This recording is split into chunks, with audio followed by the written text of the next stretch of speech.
Accounting Standard 10, Property, Plant and Equipment.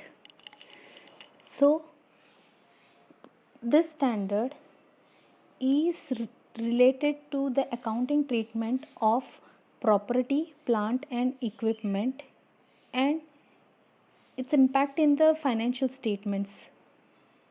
So, first we'll start with where it does not applies.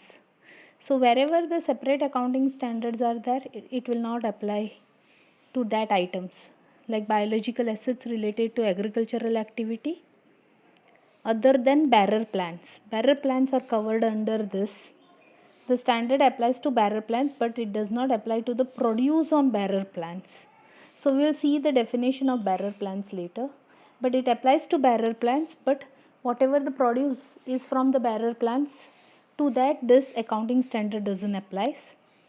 Wasting assets including mineral rights, expenditure on the exploration for and extraction of minerals, oil, natural gas and similar non-regenerative resources. So on this it will not apply. So we are speaking about where the standard doesn't apply. Okay. So wherever the separate accounting standards or guidance notes are there, to that this standard doesn't apply. So we'll return to the definitions first. So definitions plays a major role in this accounting standard. So biological asset is a living animal or a plant like a cow, pig, poultry. All these are biological assets. Then agricultural activities, as agricultural activity is the management by an enterprise of the biological transformation and harvest of biological assets for sale or for conversion into agriculture produce or into additional biological assets. Okay, just keep an idea, this may not come for the exam. Agriculture produce, yeah. Agriculture produce is the harvested product of biological assets of the enterprise. So biological asset if is your cow, so whatever the produce, whatever the from the cow milk, whatever it is an agricultural produce. Okay. If you have rearing the sheep, the wool is an agricultural produce. Okay, separated from the sheep. Bearer plant is a plant that is used in the production or supply of agricultural produce. Is expected to bear produce for more than a period of 12 months and has a remote likelihood of being sold as agriculture produce except for incidental scrap and sales. Okay, so bearer plant they have explained here which satisfies these three criterias. Okay, so what are not bearer plants? Plants cultivated to be harvested as agriculture produce doesn't form part of the bearer plants. It becomes agricultural produce. Plants cultivated to produce agriculture produce when there is more than a remote likelihood that the entity will always also harvest and sell the plant as agriculture produce other than a incidental scrap sales and annual crops.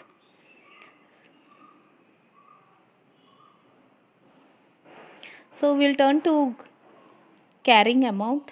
Just remember this portion of the bearer plant if it comes as an objective question. Next is carrying amount. So carrying amount is the amount of that asset which will be reflecting in your balance sheet, which is net of all the amounts. So you can say cost less accumulated depreciation less accumulated impairment loss. So we'll discuss what is accumulated depreciation and accumulated impairment loss later. So carrying amount is the amount which is the value of the asset which will be reflecting in your books of accounts. So cost is at what you have bought, initial cost, when you have acquired, when you have constructed that asset, at what price. It is the cost. So cost may include other elements also, but that is the cost at the initial, at the acquisition and construction time, whatever the price it was as paid as a consideration, spent as a consideration, that is the cost. So depreciable amount is on which we will charge depreciation rate. So it is net of residual value. Residual value is the value which you will get which you may recover on the end, at the end of that asset's life. Depreciation. Depreciation is the systematic allocation of the depreciable amount of an asset over its useful life. Now, enterprise specific value. Enterprise specific value is the value of the asset for that company. So, when we say that value for the company, means when the company is using that fixed asset, how much the cash flows to them on using that asset, that less all the scraps or any other incomes or any other disposals at the end of that asset may be disposed of and we may recover some residual value. That netting off, whatever is the value of that at the present, if we bring it at present value, that is the enterprise specific value. So we can name it as value in use. We will name it as value in use. So we'll call it as value in use. Further we will speak as value in use to them. Fair value. Fair value is the amount as usual definition. You will find the same definition in all the accounting standards. So fair value is the amount for which an asset could be exchanged between knowledgeable, willing parties in an arm's length transaction. Now, gross carrying amount. Gross carrying amount is before netting of all these things like depreciation and impairment loss. So, gross amount is the amount without any deductions of this. Impairment loss. Impairment is, first we will understand what do you mean by impairment. Impairment means if the company has an asset which they are carrying in the books at some amount, but in the market that asset may be not having the same value.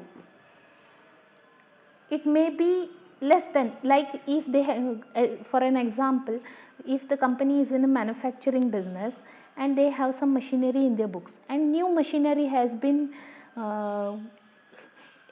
introduced in the market. So now this machinery which the company is owning if they try to sell it, they may not recover any amount also. So it is literally scrapped out. Okay. So that asset which they are showing in the books may be not of the correct value, because in the market it may not be, if they take it to the market it may have no value accepted. But whether that asset is of any use to the company, if yes, yeah, then carrying amount we can take it as that.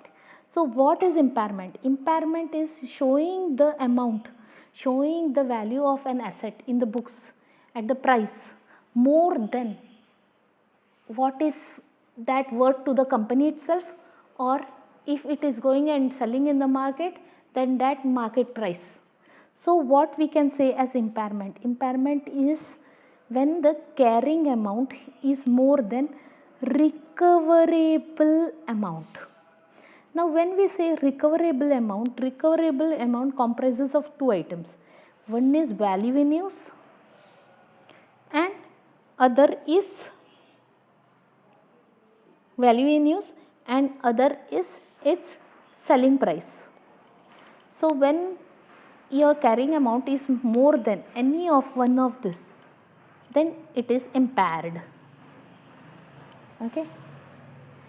So understand, impairment loss is that loss which is the difference between carrying amount minus recoverable amount. So we will just say carrying amount minus recoverable amount is your impairment loss. Now main definition. What is PPE? When we say property, plant and equipment, I will be keep saying as PPE, which is nothing but property, plant and equipment. So definition of it. So PPE are tangible items, which we can touch, feel. Okay. So they are speaking of only tangible items here. So property, plant and equipment are tangible items that are held for use in the production or supply of goods or services, for rental to others or for administrative purpose, and are expected to be used during more than a period of 12 months. So this is the definition for an asset to satisfy to come under this accounting standard. So a asset, if the company buys and they have to recognize in the book of account, first they have to satisfy this definition to fall under this accounting standard. So PPE are tangible items which are held for use in the production or supply of goods or services, or for rental to others, or for administrative purpose, and are expected to be used for more than period of 12 months.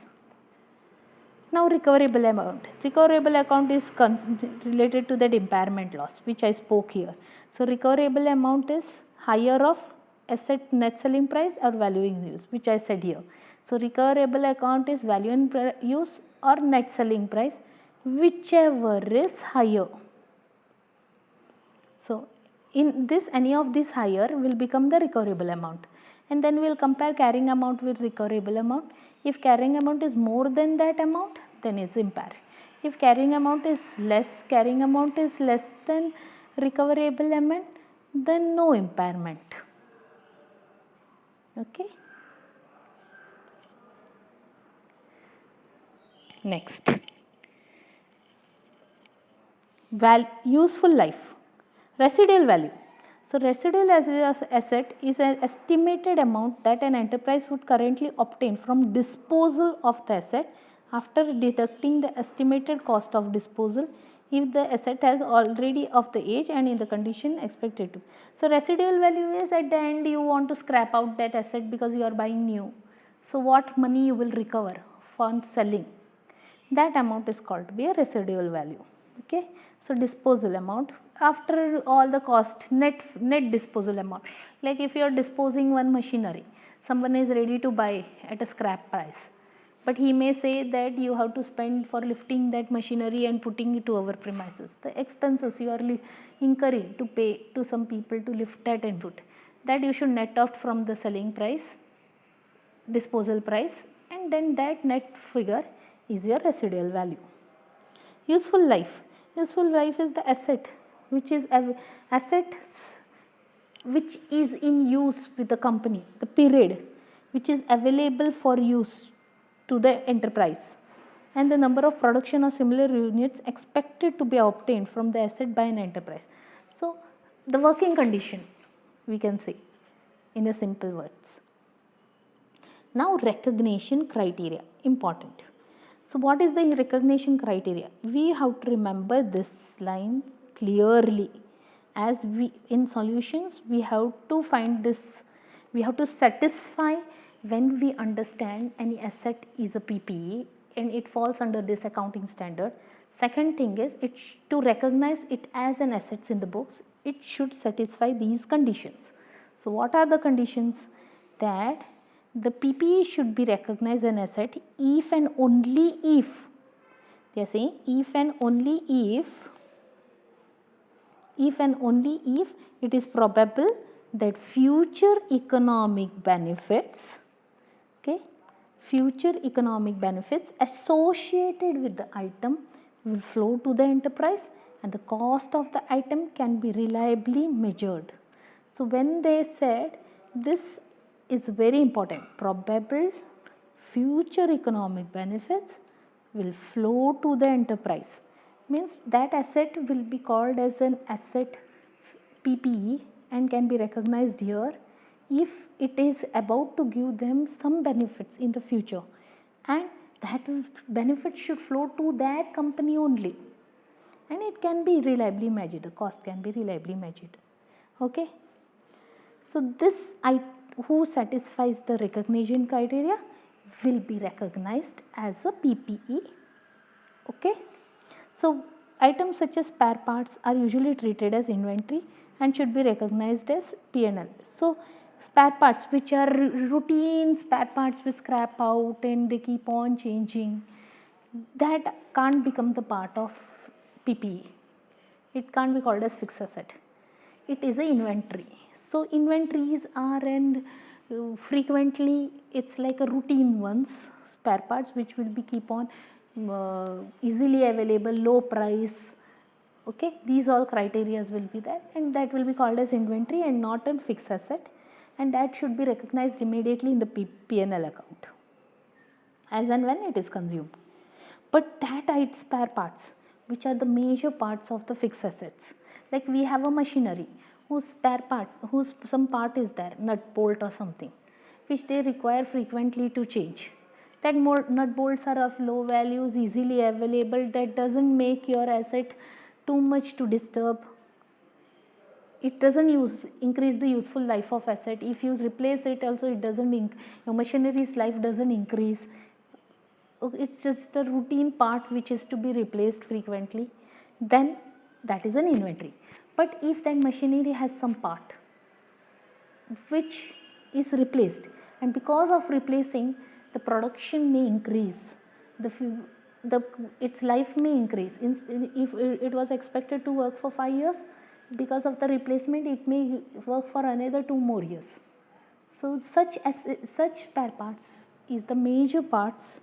Normally it will be of high value. To understand, the indicators will be the high value, which increase the economic benefits of the company, life of the asset.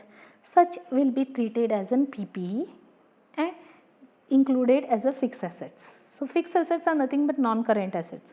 So you will, and it will be added as in fixed asset from the date it is been spent. So the small spare parts are recognized as an expense as and when consumed, and these such big spare parts are recognized on the date the cost is incurred. Okay.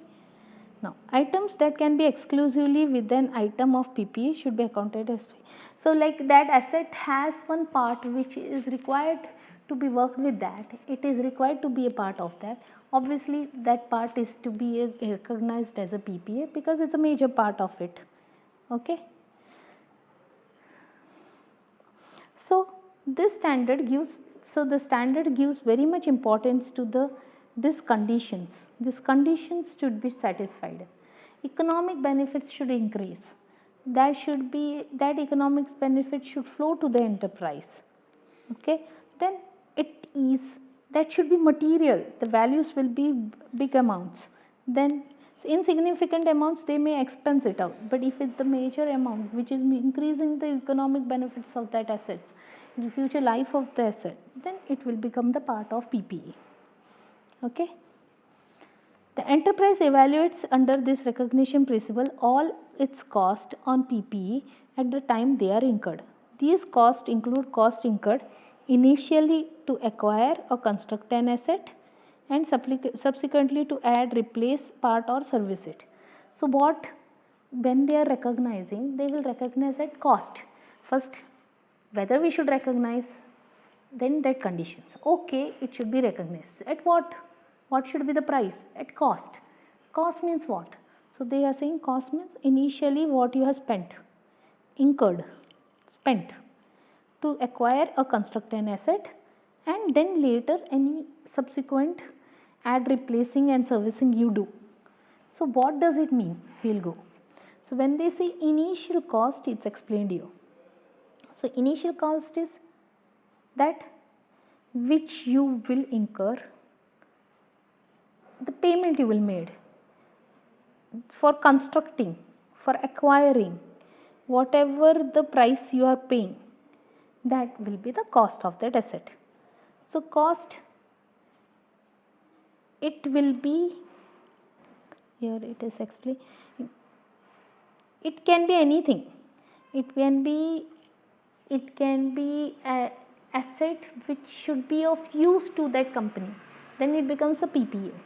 So use can be anything, for environmental protection also, for their production purpose, held for production purpose also, for giving out, for their own administrative purpose also, for their own use it should be, and it should give them future economic benefits. That is the reason the recognition criteria clearly says economic benefits, that assets use should bring some benefits to the company, and it could come to the company, will flow to the enterprise they are saying. So it should come to the company. So okay. Now subsequent cost. So one more thing to remember is whenever you recognize anything as an asset, you should check immediately the impairment also, whether the market has that value of that asset when you are recognizing in your books. That also you should keep. So impairment keeps on coming. Impairment is handled in AS 28 in detail, but impairment is to be done of all the assets which we are recognizing under this accounting standard AS 10 PPE. Impairment has to be done, a minimum yearly review should be done of that. Now second, when we said we should recognize at cost, we said at initial cost, which is cost you have incurred, and then subsequent cost you are saying. Subsequent cost means later, once you have bought the asset, you recognize it at cost, accepted. But later you are doing some servicing, which are mandatory servicing, which increases the life of the assets, which increases the economic benefits of the assets, which are mandatory. These will become the part of the assets cost. Okay. So when we recognize this new cost, the old cost, if is there already in that value of that asset, we should de-recognize it, and new asset, new recognition value, new whatever the cost is, that we should add it to the cost of that asset. So subsequent cost can be any other further replacement costs which are very mandatory, which increases the future life. It should again here satisfy the recognition criteria to become the part of the cost of the asset. Okay. Measurement of recognition. So as we said, it should be measured at cost. So when they say cost, elements of cost. What is the elements of cost? The cost of an item of PPE comprises of purchase price. Purchase price means they are saying import duties, non-refundable taxes, after deducting trade discounts and rebates. Okay. Then any cost incurred for bringing the asset to the present location and conditioning necessary. Okay. So here they are saying when they say cost, it is assumed to be what purchase price you are paying, taxes you are paying, non-refundable taxes. If it's refundable, it's not to be a part of the cost of asset. Discounts should be netted, and that cost plus that asset we should lift and bring it to our premises, whatever the bringing cost, that it can be other, to make in a simple way to say that asset till you put to use, whatever the expenses you are incurring, which are mandatory, which are necessary for making that asset to put to use, will be the part of the cost of that asset. So these are been listed with the definitions here. Okay. So the initial estimate of the cost, like if already one asset is there, that has to be removed, and then this new have to be, then this cost also we should include it. Okay. Next is examples they have given. So these are the examples of the cost which become the part of the cost, like cost of employee benefits of those involved in the construction, which is mandatory, like installation guys, that cost. Okay. Handling cost, testing cost.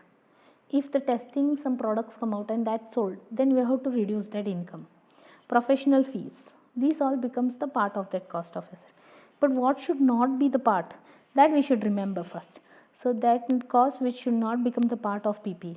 Cost of opening a new facility of business such as inauguration cost will not become the part of the cost. This will not become the part of the cost. Cost of introducing a new product or services like promotion, advertising, that will not. Cost of conducting business in a new location or with a new class of customer. Training cost, administration cost, general overhead cost.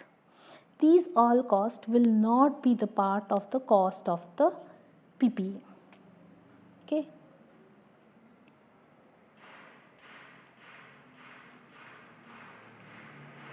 Next, cost of dismantling or decommissioning.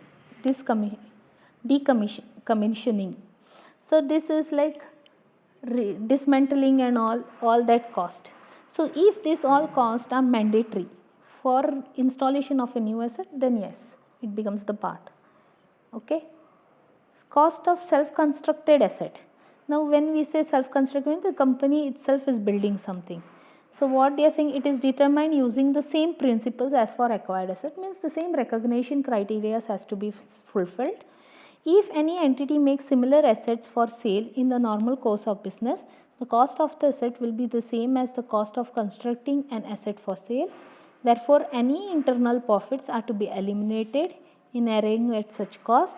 Any abnormal amounts of wasted material, labor and other resources incurred in is not included in the cost of the asset. Borrowing cost can become the part AS 16 it. So borrowing cost, just remember, it becomes the part of the asset. Okay. Now measurement. So how will you value it, measure it? We till now understood what we should be recognized at cost. Now what is the cost? We can use either a cost model or revaluation model. Cost model is simple. We will value the cost. We will recognize the asset in our books of accounts at the price which we have paid, which I have called as cost, the cost which we discussed above right now, less any accumulated depreciation and any accumulated impairment loss. This is a cost model.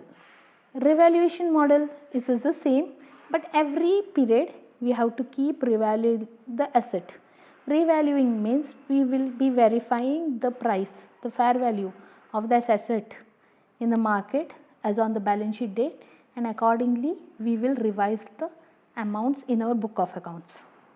Okay. So they have said the frequency of revaluation and all is been explained here. Now depreciation. Depreciation is nothing but the wear and tear of the asset. Because of using the asset, the value of the asset will depreciate, the useful life will reduce. Okay. So because of that we have to reduce the value of the asset which is reflecting in the book of accounts. So that is called a depreciation, and that depreciation will be charged for each year, which will be transferred to P&L account. It will be recognized in P&L account. Okay. So depreciation, they have given the factors to be considered for depreciation. Residual value, as I discussed at the start. Okay. There are different methods of depreciation. So every year we should verify the method of depreciation we are applying to the asset is correct or not. It will be depending on how you are using the asset and various factors, external and internal factors. If there is a change in depreciation method, it will be considered as a change in accounting estimate. Remember, it is very important.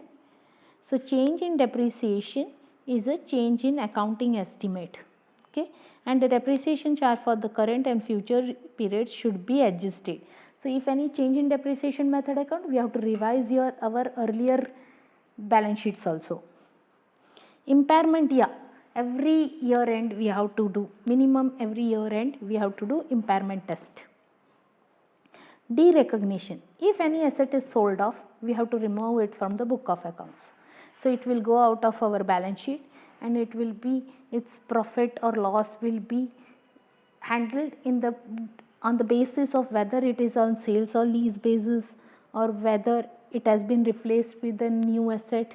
Depending on that, the treatment will be there. But if the asset goes out of from the books of account because of sold or scrapped out, it should be derecognized, means it should be removed from our books of account. It should be eliminated, as no future economics benefits are about to be coming to the company. And finally the disclosures. So disclosures will be the whatever the method you are using for recognizing. Then depreciation methods. First is the method for valuing the cost of the asset, then the depreciation method, the useful lives and all, then the amounts, gross amount, depreciation amount, impairment amount, and the reconciliation between opening and closing values. What was your opening and what is the closing? So this has the disclosure part of it. Okay, and further disclosures which are required is also been given.